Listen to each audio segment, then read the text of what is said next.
अस्सलाम वालेकुम नाज़रीन। आज हम बनाने जा रहे हैं ज़र्दा। ज़र्दा के लिए चाहिए हमें चावल, इलायची, नारियल, बादाम, देसी घी, किशमिश, पिस्ता, ज़र्दा का कलर, चीनी और नमक। चावल में आप पानी शामिल कर लें और फिर इसको उबाल लें। 15 से 20 मिनट तक आप इसको तेज़ आंच पर उबाल लें और इसमें नमक भी शामिल कर लें और फिर इसको आपने छान लेना है।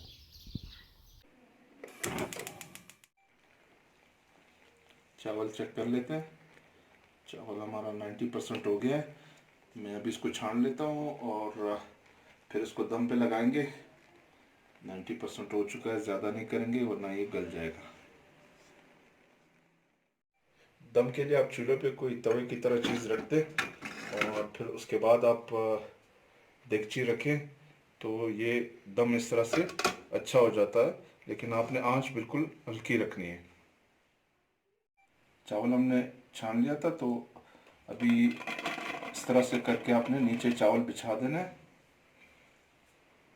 चावल आपने नीचे बिछा देना है, एक तेल लगा देनी है।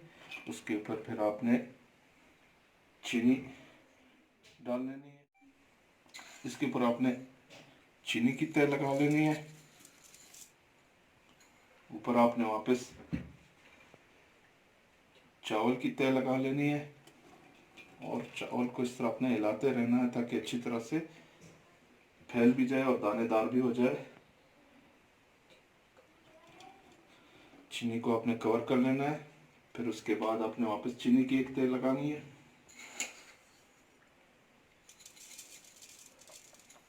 अच्छी तरह से फैला दे चीनी को इसके ऊपर। उसके ऊपर आप चावल की एक और तय लगा लें।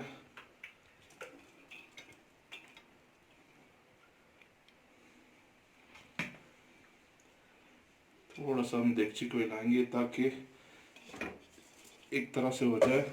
अब इसके ऊपर हम जो मग्ज़ हमारे पास है वो सारा हम डाल देंगे।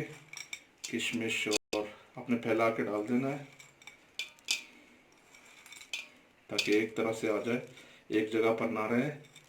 और बाकी भी आपने डाल देना है, पिस्ता वगैरह इस तरह करके आपने डाल देना है। और नारियल भी आपने डाल देना है। इस तरह से अच्छी तरह फैला दें ताकि एक तरह से आ जाए, किसी जगह कम या ज़्यादा ना हो। और बादाम भी आप डाल लें।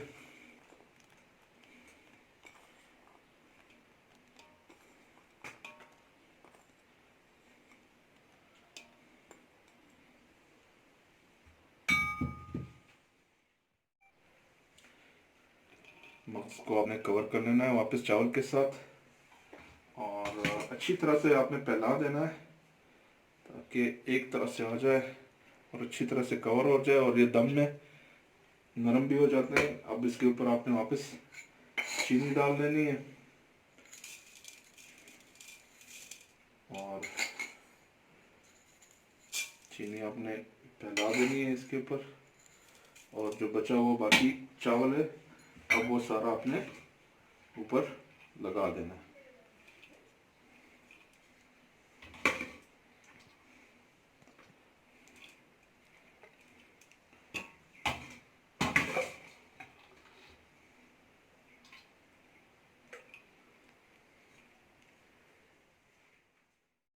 देसी घी को आपने किसी फ्राई पैन में गरम कर लेना है और फिर इसमें इलायची पाउडर मिक्स कर दें आप।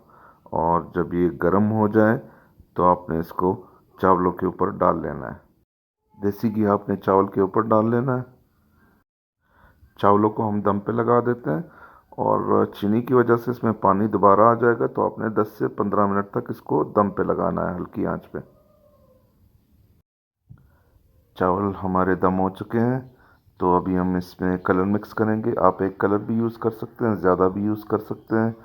और अगर आप ज़्यादा कलर यूज़ कर रहे हैं तो सारे चावलों में कलर नहीं डालें, और अगर आप एक कलर यूज़ कर रहे हैं तो फिर आप सब में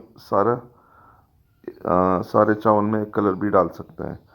तो उसके बाद फिर आपने दोबारा इसको दम कर लेना है, क्योंकि कलर में भी थोड़ा पानी होता है। तो आपने इसको 2 से 5 मिनट के लिए दोबारा दम कर लेना है। कलर के दम के बाद जो है आपने इसको अच्छी तरह से मिक्स कर लेना है। तो अभी चावल हमारा ऑलमोस्ट रेडी है। हम इसको अच्छी तरह से मिक्स कर लेते हैं ताकि इसका मेवा मिक्स हो जाए, और अभी इसको डिश आउट करके आपको दिखा देते हैं।